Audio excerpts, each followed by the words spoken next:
Последни подготовки за музичко-сценскиот спектакл за 35 години независност, сител на генералната проба. Игор Стефановски Иџа го тестираше новиот прототип болид на падините на водно.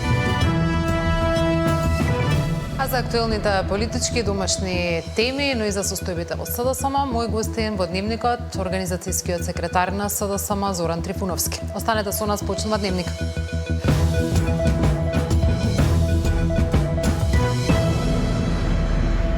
Тропските реки се повлекуваат до историски ниски нивоа, сушата веќе го ограничува транспортот, наводнувањето и производството на електрична енергија во повеќе држави. Во Србија е намалено производството од хидроелектраните, а нискиот Дунав создава проблеми и за ладењето на унгарската нуклеарна централа ПАКС. Има ли опасност сушата да ја загрози македонската струја и колку вода има во домашните акумулации? Мартин Арсов известува на оваа тема. Реките кои со векови биле крвотокот на Европа, денес изгледаат непрепознатливо. Наместо вода, на нивните корита се појавуваат песок и камења, а на местата каде до неодамна пловеа бродови, сега граѓаните пешачат низ Дунав и фотографираат гледка што ретко се гледа. Ez egy szomorú és ez ijesztő dolog, és egy nagyon komoly figyelmeztetés a társadalomnak, hogy csinyán kell bánnunk az erőforrásainkkal, oda kell figyelnünk jobban a környezetünkre, és én úgy gondolom, hogy ez egy nagyon komoly ébresztő.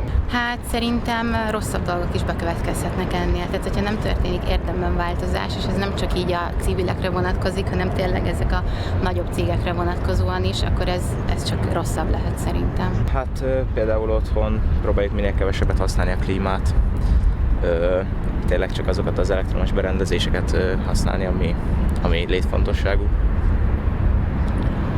És szerintem mindenkinek így kéne cselekednie Magyarországon. Нови сателитски снимки покажуваат критични ниски водостои на Лоара во Франција, По во Италија, Рајна во Германија и Дунав во Унгарија. Големи песочни чакалести наноси, кои вообичаено се под вода, сведочат за размерите на сушата што зафати голем дел од континентот. Последиците веќе се чувствуваат. На Рајна е ограничен товарниот речен сообраќај, што ги нарушува синџирите на снабдување во Централна Европа. Во Италија е отежнато наводнувањето и снабдувањето со вода за пиење. Нискиот водостој создава дополнителни предизвици за нуклеарната централа ПАКС во Унгарија, која ја користи водата од Дунав за ладење на реакторите. Во Србија е намалено производството во хидроелектраните Ѓердап 1 и Ѓердап 2, а властите предупредуваат дека состојбата може дополнително да се влоши во следните месеци. Nažalost, prognoze nisu dobre.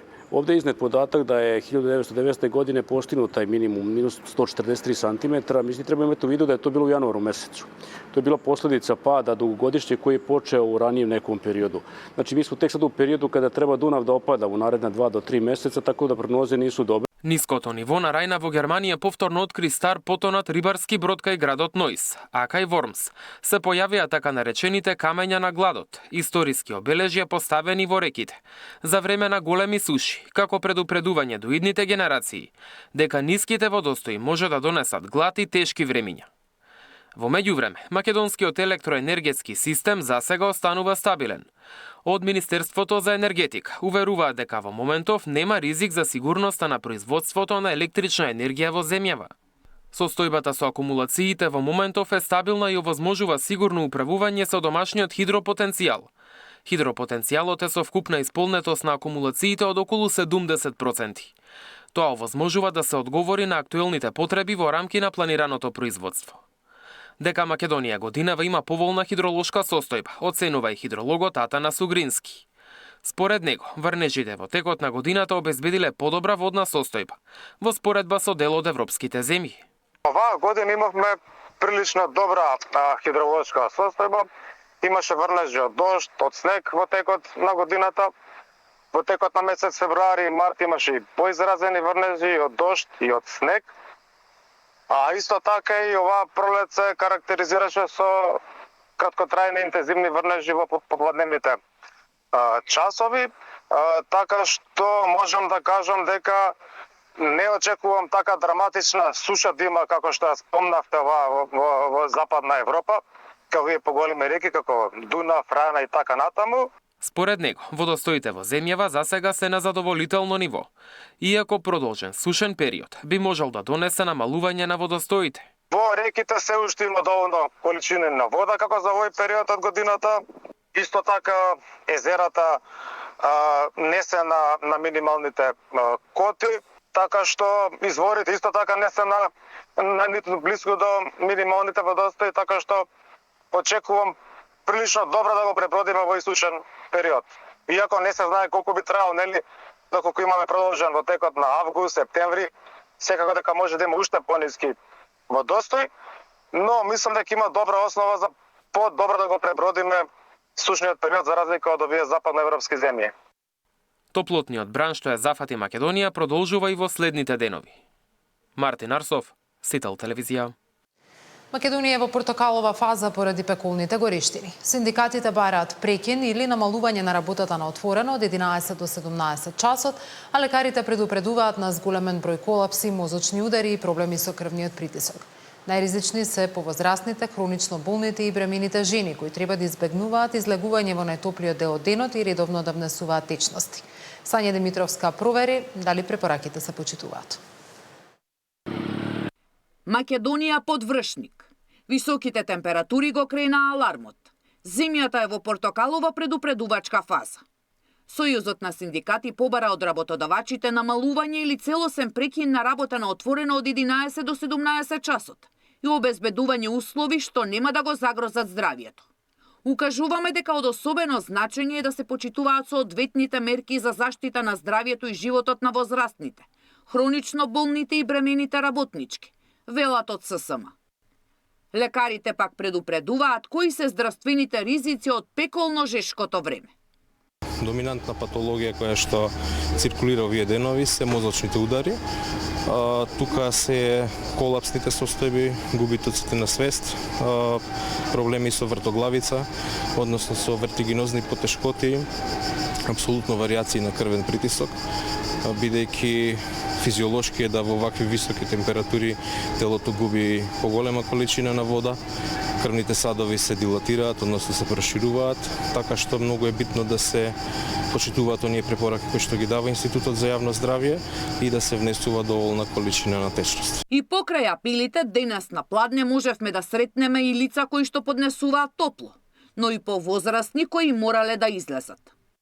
Топлота мене ми одговара, природно е. Јас имам 79 години и едноставно топлота, отко знам за себе, поднесувам одлично. Од тука до таму да отидеш до автобуска подсенка, тоа не иначе жешко е. Не се издржува. Ама тоа е тоа. Треба да се почитуваат, ама колку можам толку. Сега сум принуден бидејќи патувам утре, а немаше доволно време, инаку некако. Никако треба да се почитува. Гледате капче со долги ракави. За постари лица со повеќе хронични заболувања кои во 12 часот кога е најтопло одат на пазар. Лекарите велат дека е сериозен ризик од повеќе здравствени компликации.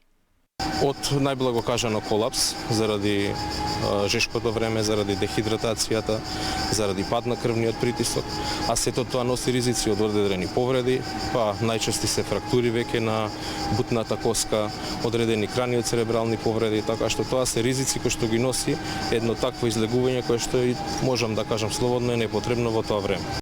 Докторите предупредуваат дека кога е топло, течности мора да се внесуваат во текот на целиот ден, а не само кога ќе се појави жет. Пеколните горештини ќе траат уште 2 дена. Толку време треба повозрастните, хронично болните и останатите ризични групи да се воздржат, да не излегуваат кога е најтопло и да ги почитуваат советите на лекарите. Освен во земјата, многу високи температури има и во регионот. Сања Димитровска, Сител телевизија. Гостиварци и денеска се без вода за пиење, а партиите разменија нова рунда меѓусебни обвинувања околу справувањето со оваа криза. Социјалдемократскиот сојуз на Македонија бара јавното обвинителство веднаш да отвори постапка и да утврди кривична одговорност за свесното загрозување на здравјето на граѓаните. Одговорност мора да има за Христијан Мицковски, за Сашо Клековски и Панче Тошковски. Водата во Гостивар се уште е опасна. Над 50 населени места во земјава имаат загадена вода. Социјалдемократскиот сојуз и Венко Филипче должат одговори на 3 едноставни прашања. Првото е зошто не ги известиле граѓаните за наодите. Второто е колку од тие случаи биле целосно отстранети. И третото и најважно, со кое лице денес бараат одговорност за нешто што самите со години не го решавале. Не може исти луѓе кои со години беа власт денес да се представуваат како да немаат никаква одговорност за состојбите што ги оставиле зад себе.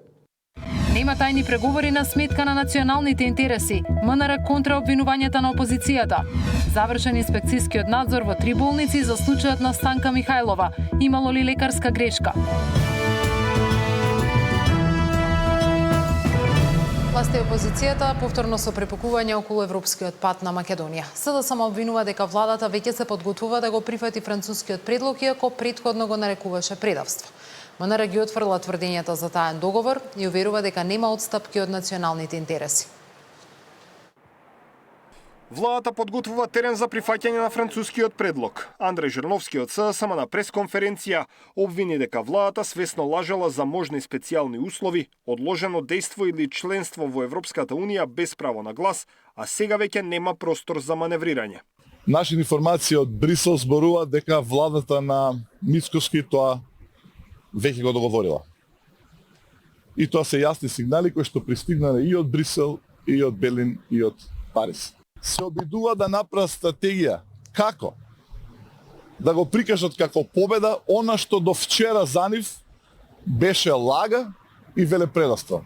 Министерството за надворешни работи експресно ги отфрли тврдењата на СДСМ за тајни преговори со Бугарија, нагласувајќи дека нема отстапки од националните интереси на патот кон ЕУ. Оттаму велат дека институциите редовно комуницираат со европските партнери, но дека нема таен договор, ниту преговори што би значеле отстапки од идентитетот, јазикот, историјата и националните интереси. Наместо да понесе одговорност и да се извини за штетата што ја нанесе врз националните и надворешно-политичките позиции на државата, СДСМ повторно пласира груби невистини и конструкции. Тврдењата за постоење таен договор или тајни преговори се само уште една од низата измислици што СДСМ и ги пласира на јавноста. Нема отстапки од националните интереси, идентитетот, јазикот и историјата.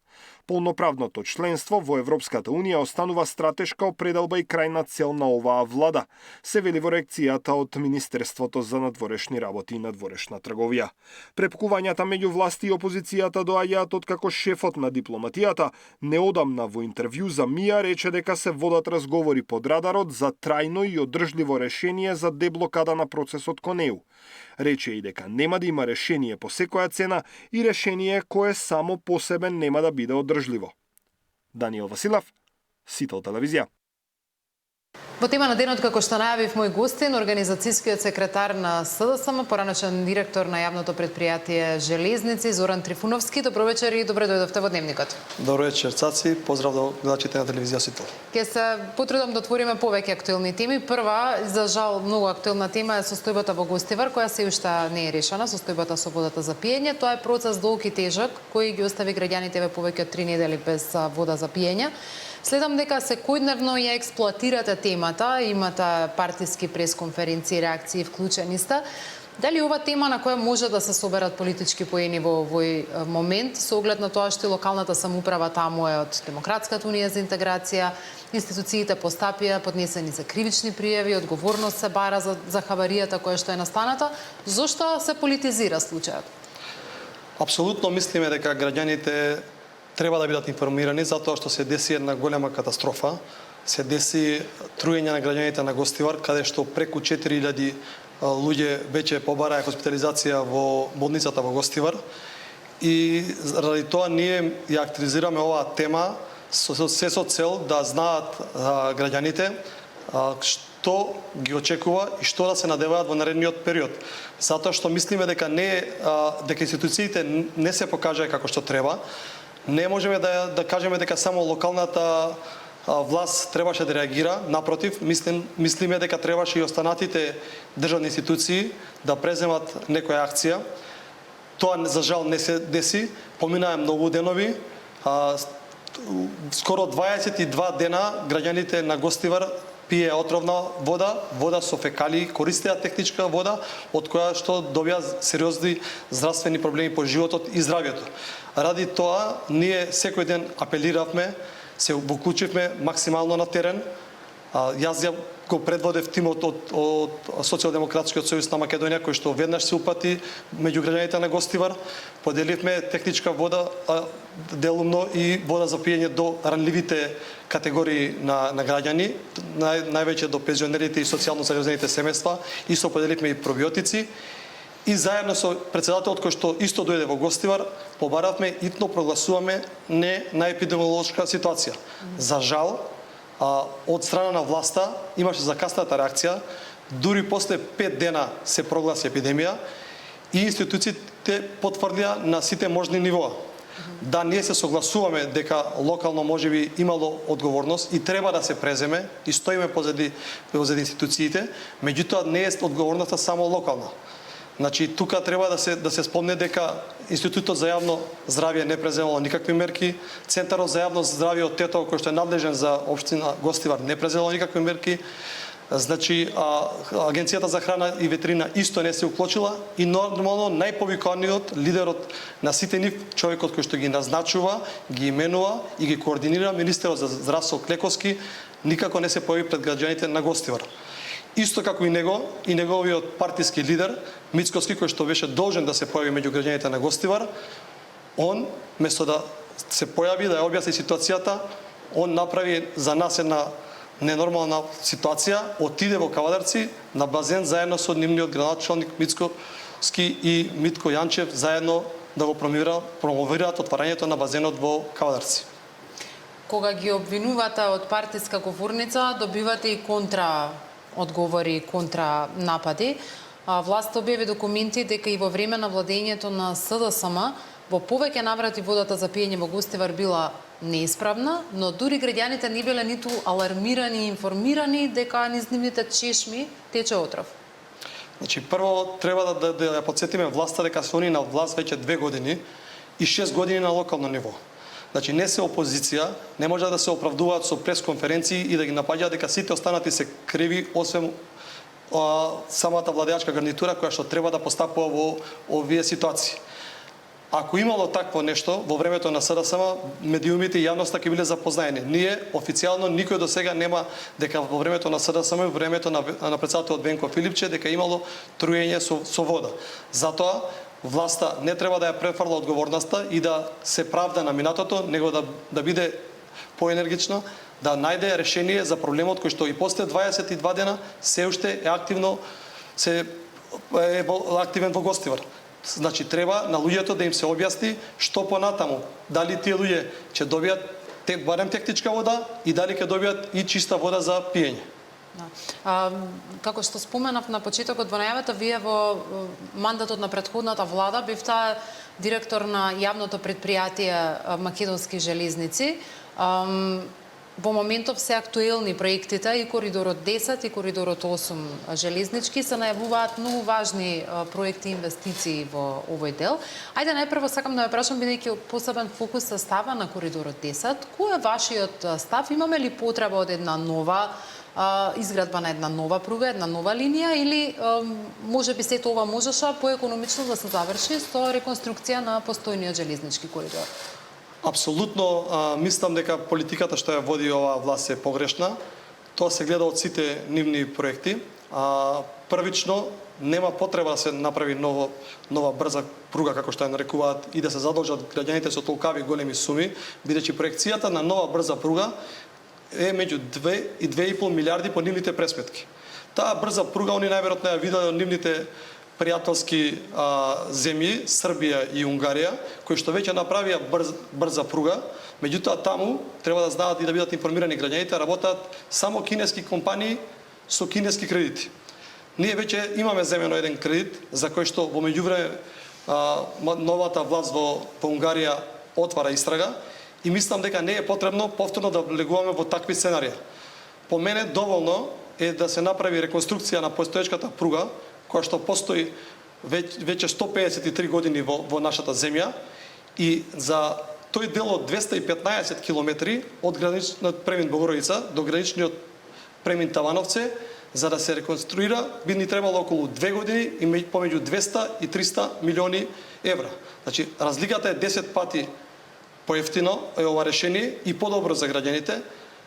Од друга страна, некој може да каже да, ама нема да имаме брза пруга. Брзата пруга значи само во делот на превозот на патници.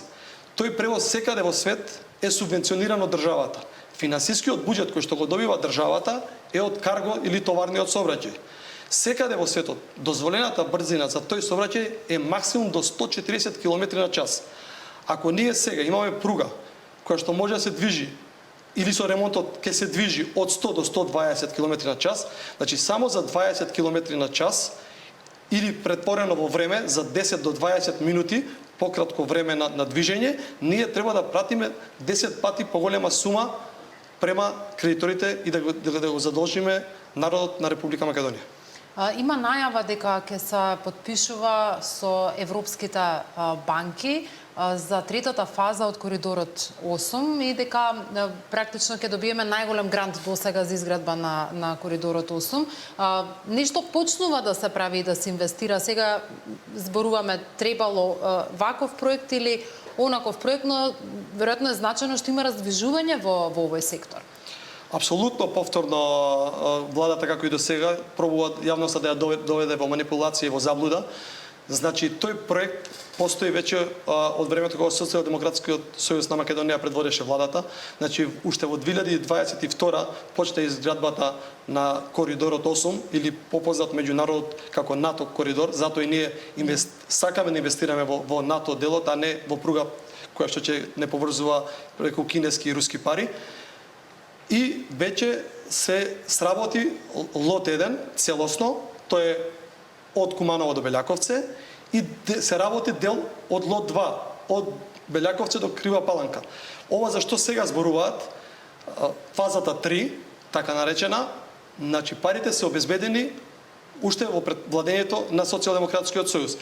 Тогаш се обезбеди најголемиот грант до тогаш во историјата на Република Македонија, 149 милиони од ВБИФ и плюс уште 60 милиони од ИПА фондовите. За жал, бидејќи владата го прекина тогашниот повик кој беше отворен за избор на најдобар изведувач и за избор на надзор, поминаа 2 години, они не сработеа ништо, стигна казната од Европска унија. Не ги повлекоа 60 милиони од ИПА фондовите кои што ни беа доделени како грант за третата фаза.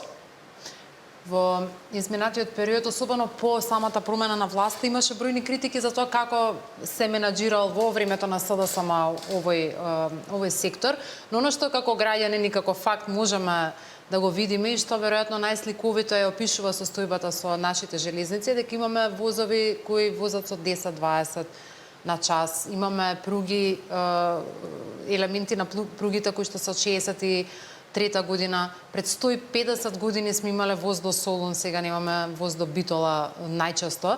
Сето тоа покажува дека многу долго, не само во мандатот сегашен од 2 години на оваа влада или во мандатот на СДСМ, дека не се направило доволно, туку едноставно комплетно бил запоставен овој сектор со согласуватели, дека тоа е многу сериозен проблем за кој веројатно треба од овој момент па натаму да има сериозна посветеност на секоја сегашна и идна влада за да се возобнови.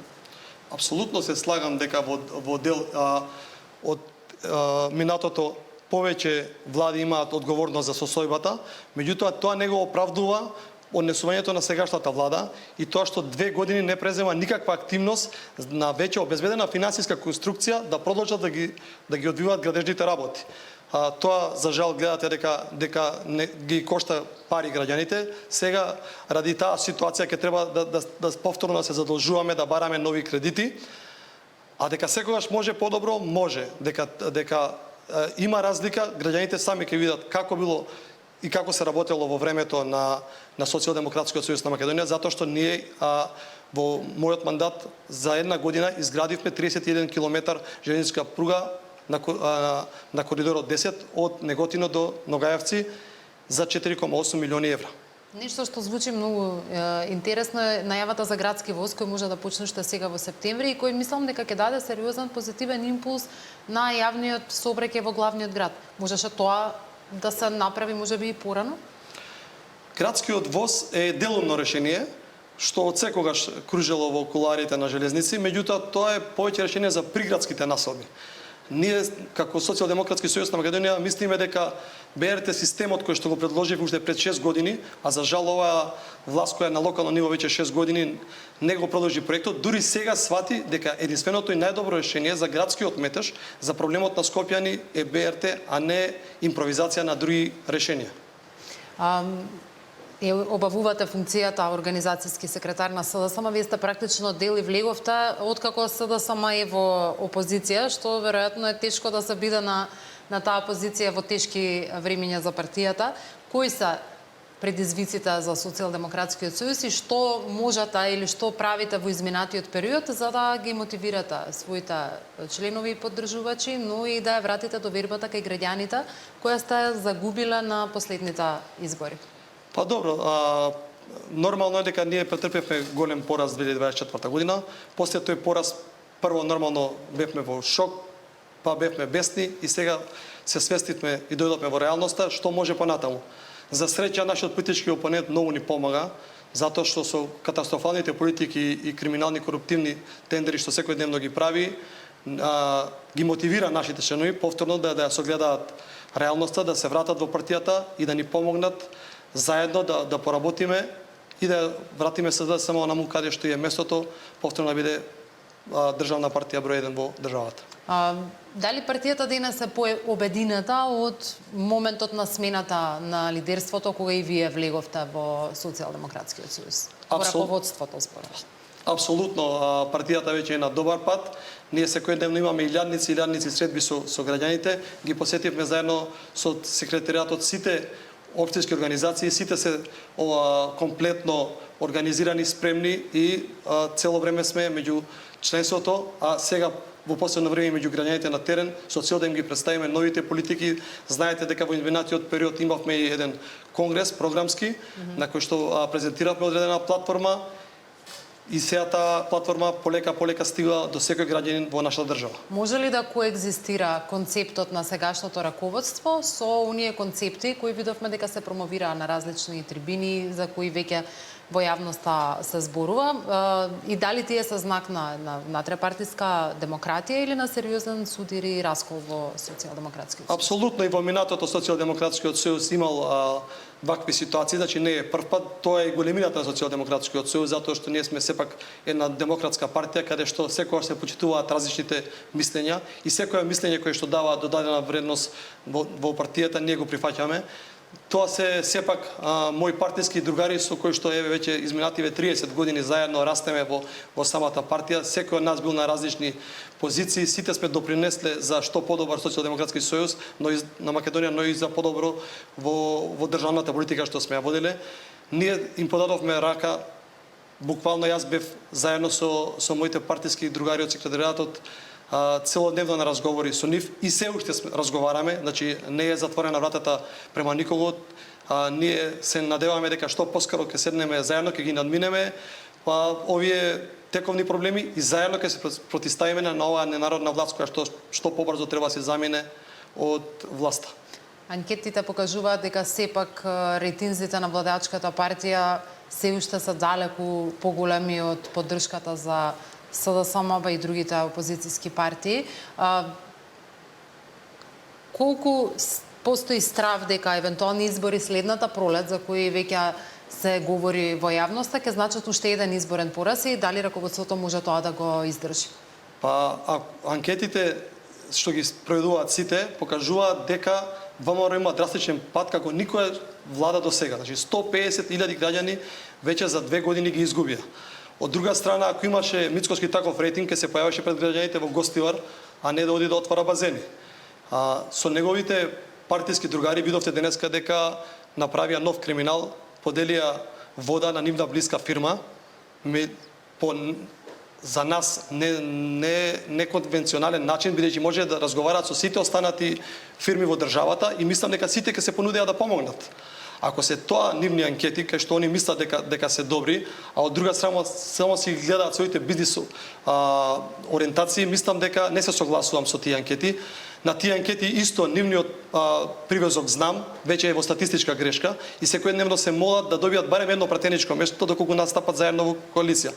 Единствено што и на нивната и на нашата анкета покажува дека единствена партија во моментов што расте и што оди нагоре е Социјалдемократскиот сојуз. Не толку посакувано колку што очекуваме, но со макотрпна работа, со цело време движење меѓу граѓаните на терен, мислам дека набрзо ќе го добиеме заслуженото место.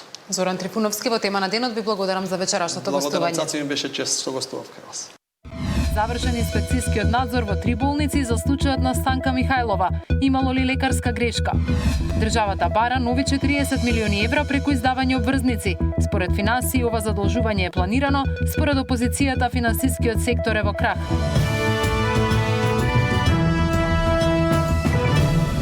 Заврши вонредниот инспекцијски надзор во 3 болници поврзани со случајот на 19-годишната родилка која по породување со царски рез остана неподвижна. Медицинската документација од Штип, Струмица и клиниката за неврологија е доставена до Министерството за здравство, кое треба да утврди дали имало пропусти и дали ќе следуваат дополнителни мерки. Додека се чекаат заклучоците, граѓанските организации бараат независна истрага и заштита на младата мајка од притисоци. Државниот санитарен и здравствен инспекторат го заврши вонредниот надзор во 3 болници за случајот со 19-годишната Станка Михајлова, која после породувањето со царски рез остана неподвижна. Во изминатите 2 дена била обезбедена медицинската документација за младата родилка од болниците во Штип, Струмица и клиниката за неврологија во Скопје. Изработен е извештај и веќе е пратен до Министерството за здравство. Проверката ја побара Министерството, од каде најавија дека по утврдување на целосната фактичка состојба ќе следат и заклучоци, а доколку е потребно, ќе бидат преземени и понатамошни дејствија. Додека се чекаат резултатите од вонредниот инспекцијски надзор, независна и темелна истрага побара платформата за родова еднаквост. Велат дека внимателно го следат случајот со младата родилка и очекуваат институциите и здравствените работници да обезбедат почитување на правата и достоинството на пациентката. Особено е важно младата мајка да не биде изложена на било каков притисок, заплашување или влијание при давањето изјави и споделувањето на своите искуства. Ги повикуваме институциите да постапат со највисоко ниво на професионалност, одговорност и емпатија. Имајќи предвид дека станува збор за млада жена и мајка која се соочува со сериозна животна ситуација и потреба од соодветна медицинска, психолошка и институционална поддршка. Случајот во јавноста го отвори семејството на родилката. Нејзиниот свекор тврди дека компликациите започнале веднаш после породувањето со царски рез во Штипската клиничка болница. Потоа неговата снаа завршила во инвалидска количка и со денови била препраќана меѓу болниците во Скопје, Штип и Струмица. Породувањето на 19-годишната Михајлова било извршено на 26 јуни во Штипската болница. Таа е мајка на уште едно дете старо 3,5 години. Зоран Јаневски, Сител телевизија.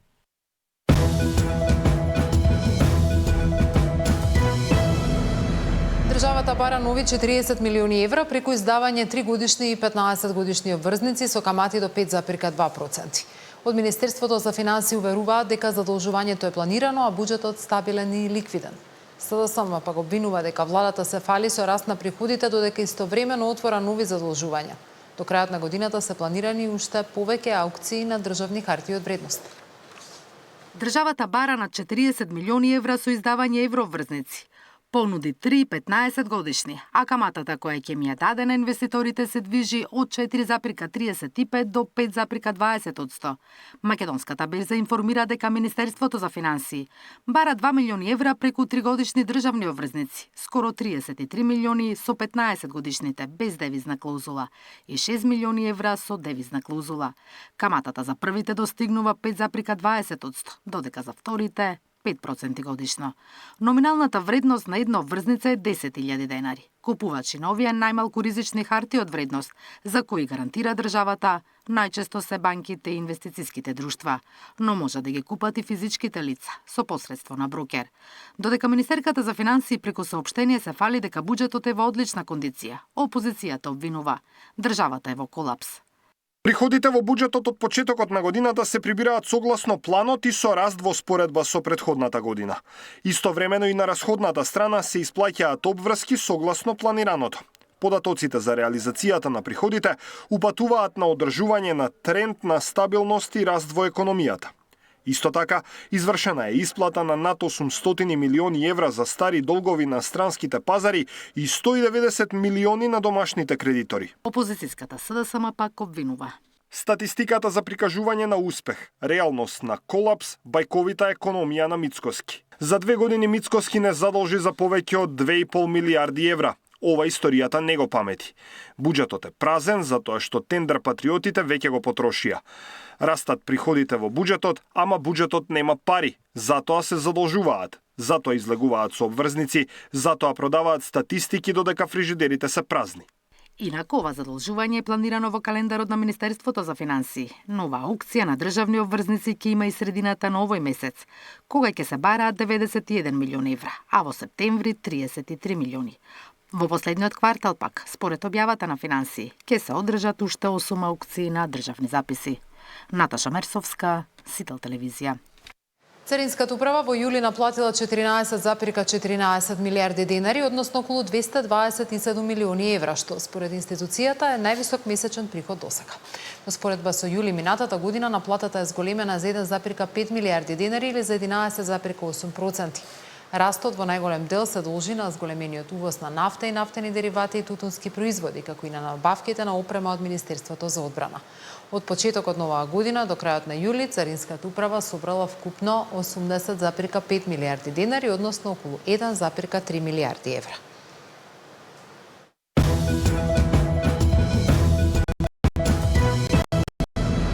Сител зад сцената на генералната проба за музичко-сценскиот спектакл по повод 35 години од независноста.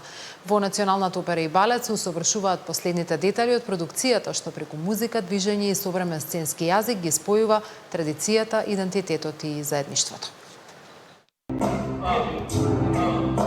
Музиката, движењето и традицијата добиваат нов спојово спектакл што преку современ сценски јазик раскажува за приказната за идентитетот, културата и заедништвото.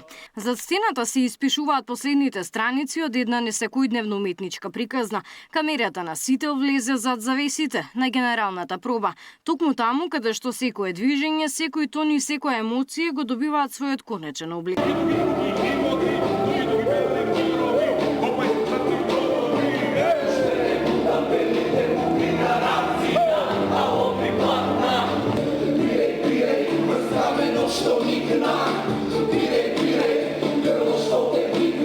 Режисерот Дејан Пројковски најавува спектакуларна продукција со силна визуелна естетика, жива музика и динамична кореографија.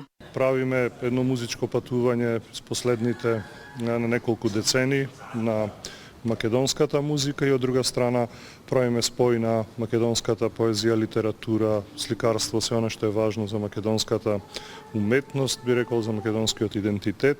Сето тоа преведено на еден јазик на современата поп култура. Во проектот учествуваат бројни уметници од различни генерации, актери, музичари, танчери и изведувачи, со идеја да се покаже дека традицијата продолжува да живее преку младите. За основа на тој генерацијски дуел е засновано и целото сценарио во кое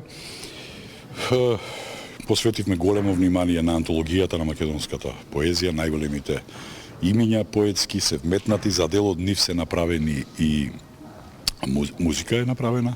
Правиме еден времеплов на некој начин за се тоа што било, каде сме биле и цело на наследство кое што некој на нам ни го оставил. Така што покрај музиката тука е и поезијата, убавиот пишен збор. Големо е задоволството што сум роден во оваа држава и допрва треба да творам и да создавам тука и да може да се учествува во нешто кое што го обележува. Тоа е едно убаво чувство. Музиката е еден од носечките елементи на овој спектакл. Представувала вистински предизвик, раскажува композиторот за Сител. Правивме на смеса како мюзикал во кој што ги споивме традиционалното наше македонско и она модерното кој што младите го мислат дека е како популарната музика. Споивме хип-хоп со традиционални елементи. Додека последните детали се усовршуваат, атмосферата во Националната опера и балет открива дека спектаклот веќе живее, уште пред да излезе пред публиката. На истата сцена се среќаваат различни генерации. Традицијата се спојува со модерниот свет во музичко-сценски спектакл што ветува незаборавно доживување. Музичко-сценскиот перформанс ќе биде изведен низ плоштадите во повеќе градови. Оваа точка представува дел од серијата настани кои се организираат по повод независноста на Македонија. Во рамки на овој јубилеј најавени се и настапите на Хозе Карерас и Macedonian All Stars како и Дейвид Гета. Габриела Лескова, Сител телевизија. Европскиот автомобилски шампион Игор Стефановски иџе отвора ново поглавје во својата тркачка кариера. Оваа сезона тој ќе настапува со прототип болид во најмоќната и најпрестижна класа на европските ридски надпреварувања. Тој денеска го тестираше новиот болид на водно, местото каде што ја започнал својата тркачка приказна. Очекува силна конкуренција, но најавува борба за нови подиуми во европскиот шампионат. Овој ден за мене е едно ново поглавје во мојата кариера. Дефинитивно нешто што го очекував долги години. Се работи за прототип Норма. 12 модели се произведени од ова. Имам честа да бидам единствениот и првиот на Балканот што ќе се надпреварува со ваков тип на автомобил. Иначе се работи за прототип, налик на Формула 1. Верувајте, многу моќно, многу возило, прилагодено за брдските трки, за овој шампионат, со некои си 750 конски сили до 600 кила. Оваа сезона преостануваат уште две трки од Европскиот шампионат, кои што ќе ги возиме во Словенија и во Хрватска. Ќе видиме на уште колку трки ќе може да учествуваме, чисто за да се прилагодиме за, ако даде Господ, наредната година да атакуваме на највисок пиедестал, највисокото место и целта е оборување на сите можни рекорди во Европа. Во